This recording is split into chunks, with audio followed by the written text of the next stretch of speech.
Heraklit von Ephesos ist einer der bedeutendsten Denker der Antike. Seine Philosophie des Werdens und der Gegensätze steht in scharfem Kontrast zu den üblichen Welterklärungen der damaligen Zeit. Was wir über Heraklit wissen, warum alles fließt und wie sich Gegensätze zu einer Einheit verbinden, erfährst du in diesem Video. Heraklit wird um 535 v. Chr. im ionischen Ephesos geboren. Er kennt sowohl die Grundlagen der ionischen Naturphilosophie als auch die Lehren des Pythagoras. Heraklit gilt als Melancholiker, Einzelgänger und Menschenfeind. Er stammt aus einer bekannten Aristokratenfamilie, verachtet die Politik und macht aus seiner antidemokratischen Haltung kein Geheimnis. Den Anhängern der Demokratischen Partei in Ephesos empfiehlt er, sich am besten alle Mann für Mann selbst aufzuhängen und die Stadt den Unmündigen zu überlassen. Er verspottet selbst griechische Geistesgrößen wie Homer und Pythagoras und für die oberflächliche, unverständige und unbelehrbare Mehrheit der Menschen, die weder zu hören noch zu reden verstehen, hat er nur Verachtung übrig. Heraklit grenzt seine Lehre klar von den nicht philosophischen, allgemein verbreiteten Ansichten der breiten Masse ab. Von seinen Schriften sind etwa 130 Fragmente erhalten geblieben. Sie stammen aus späteren Texten anderer Autoren und bestehen meist nur aus einem Satz. Über die Authentizität und Deutung dieser Fragmente gibt es heftige Kontroversen.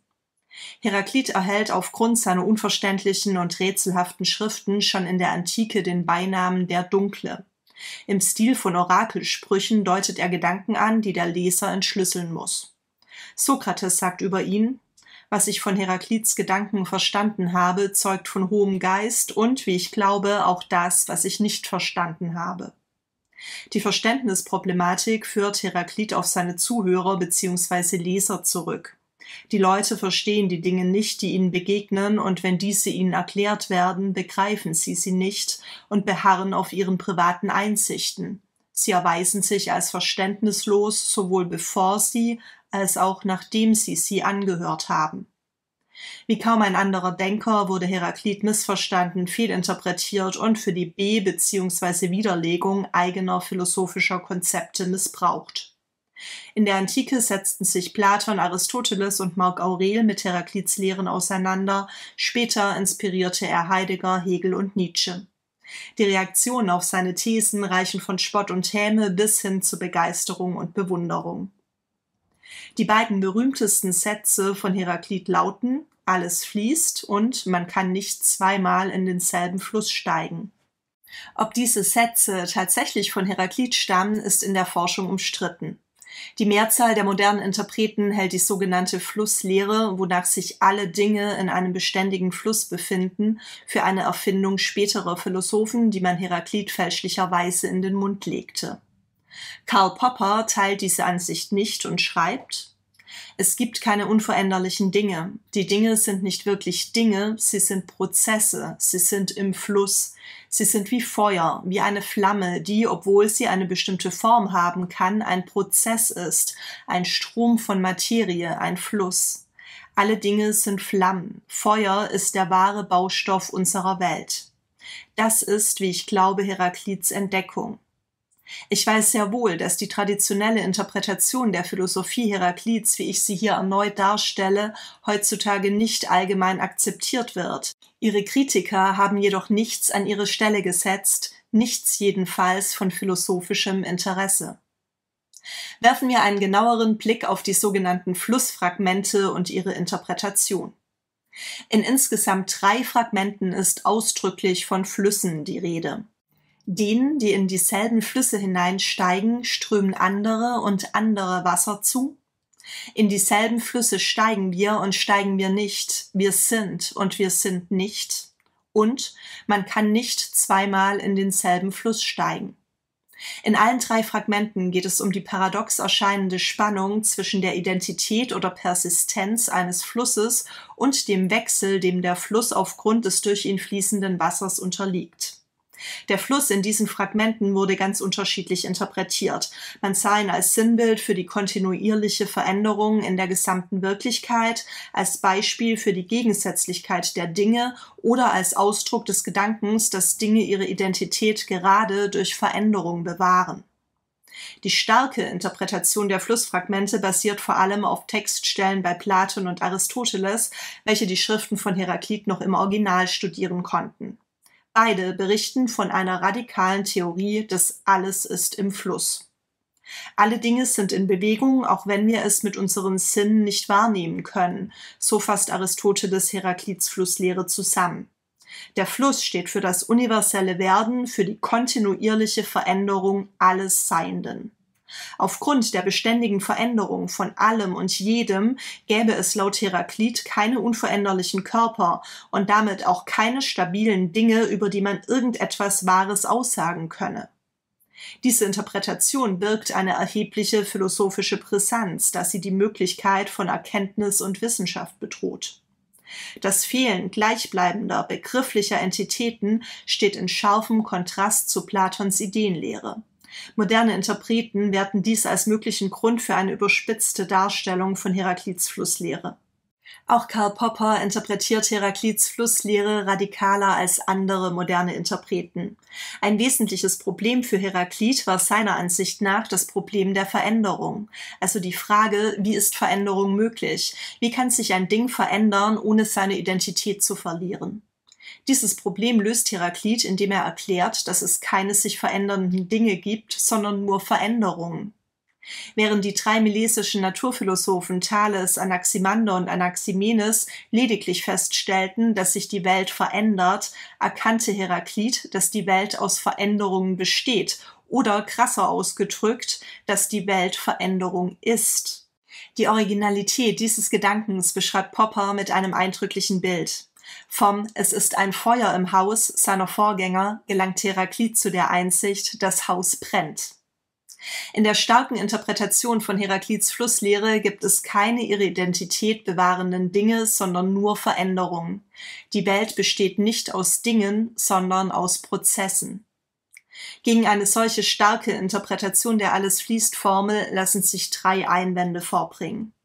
Wenn sich buchstäblich alles verändert und nichts gleich und identisch bleibt, dann gibt es auch keinen mit sich selbst identischen Fluss.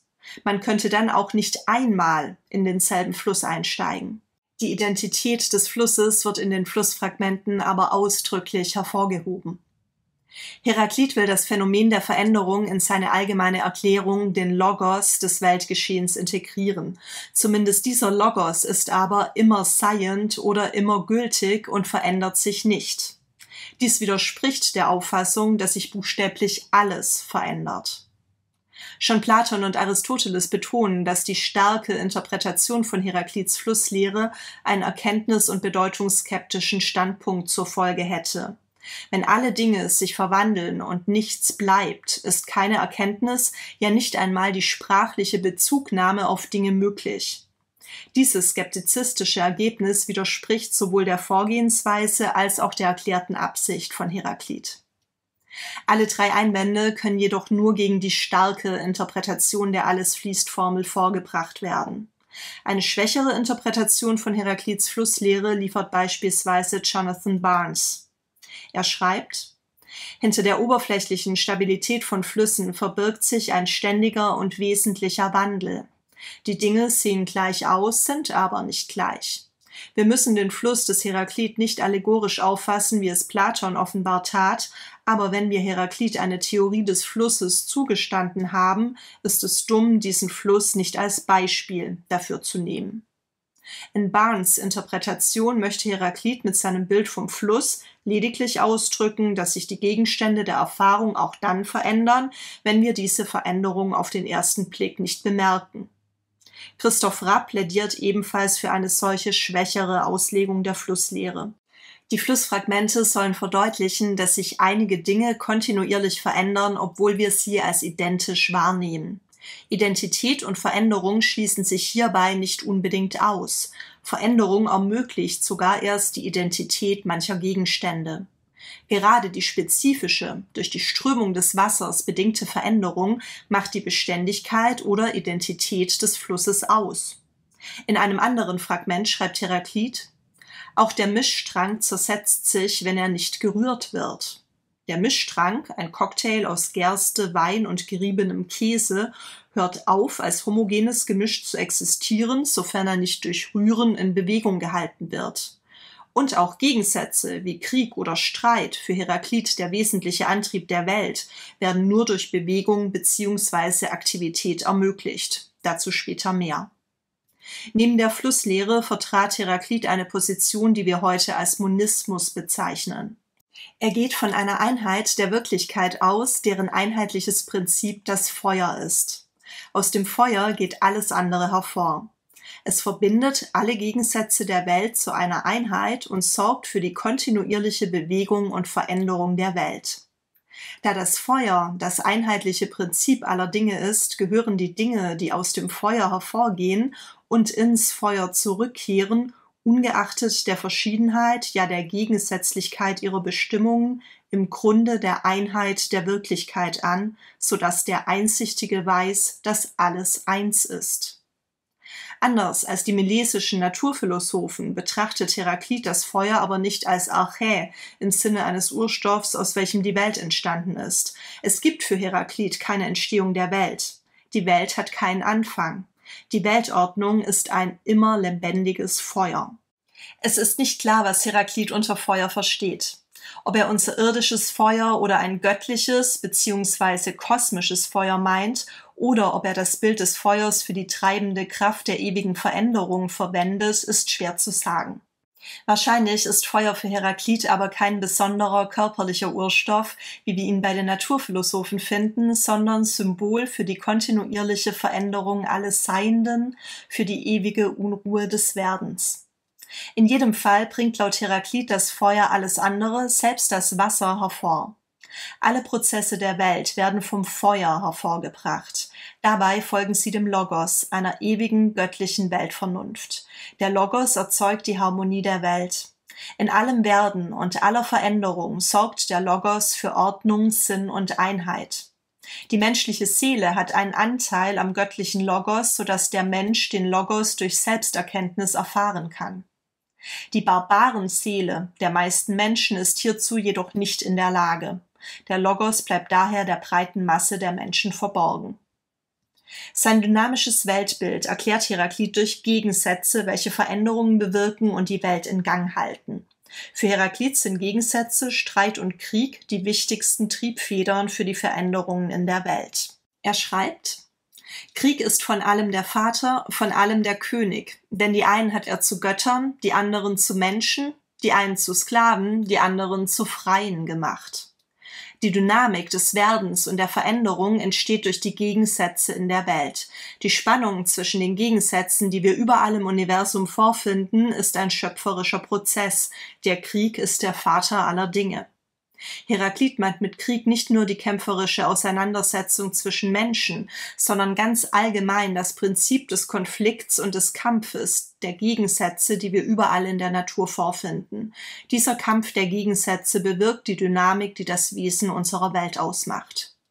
Neben Krieg und Frieden finden wir in den Fragmenten verschiedene weitere Gegensatzpaare, wie zum Beispiel Leben und Tod, Winter und Sommer, Tag und Nacht und so weiter. Diese Gegensätze hängen entgegen der gewöhnlichen Erwartung miteinander zusammen. Sie bringen Einheit und Harmonie hervor. Daher wird diese Lehre als Einheit der Gegensätze bezeichnet. Die Welt ist eine Einheit aus Gegensätzen. Schon in der Antike ging man davon aus, dass sich auch die Formel Alles ist eins auf die Einheit der Gegensätze bezieht. Heraklit schreibt: Dasselbe ist, lebendig und gestorben und wach und schlafend und jung und alt. Denn dieses ist umschlagend in jenes und jenes umschlagend in dieses. Lebendig und gestorben, wach und schlafend, jung und alt ist dasselbe, weil alles zum Prozess des Lebens gehört, welches sich in zyklischen, ineinander übergehenden Phasen wiederholt. Die notwendige Folge der Veränderung und Einheit der Gegensätze ist die Existenz von Zyklen. Heraklits Gegensatzlehre besagt, dass gegensätzliche Eigenschaften ineinander übergehen und dass dies ein wesentliches Merkmal der Wirklichkeit ist. Alles Existierende unterliegt einem permanenten Wandel. Die Gegensätze in der Welt und ihr Verhältnis zueinander sind aber nicht nur die Triebfedern für die dynamische Entwicklung des Ganzen, sondern auch Voraussetzung für die bloße Existenz von Dingen, Zuständen und Eigenschaften.